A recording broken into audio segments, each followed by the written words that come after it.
Bonjour à tous, bienvenue pour la présentation de l'indicateur numéro 26 du référentiel national qualité pour la certification Qualiopi. Cet indicateur est le quatrième du critère 6, s'investir dans son environnement professionnel. L'intitulé de cet indicateur est le suivant: le prestataire mobilise les expertises, outils et réseaux nécessaires pour accueillir, accompagner, former ou orienter les publics en situation de handicap. Les activités concernées par cet indicateur sont les suivantes. Il s'agit des actions de formation, des bilans de compétences, de la VAE et de l'apprentissage. On débute avec nos conseils pour cet indicateur.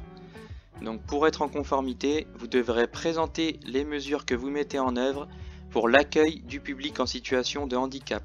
Donc on parle ici de moyens matériels, humains ou pédagogiques.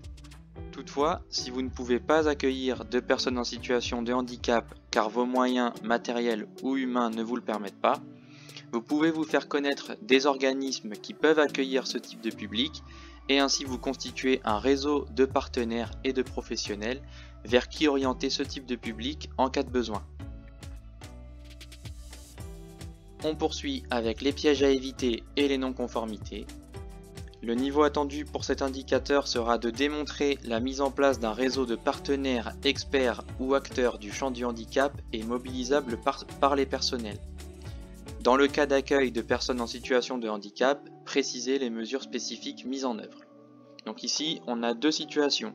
Si vous pouvez accueillir vous-même dans votre organisme des personnes en situation de handicap, il faudra donc préciser les mesures que vous mettez en œuvre.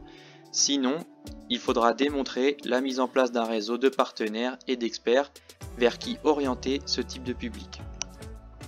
Attention toutefois à ne pas vous concentrer uniquement sur les personnes à mobilité réduite, mais bien sur tous les types de handicap. Et enfin, attention car le non-respect de cet indicateur entraînera une non-conformité majeure.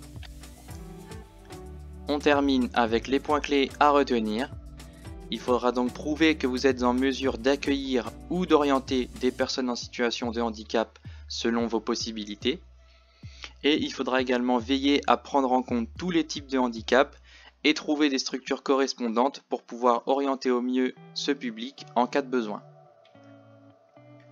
Voilà pour l'indicateur numéro 26 du référentiel national qualité.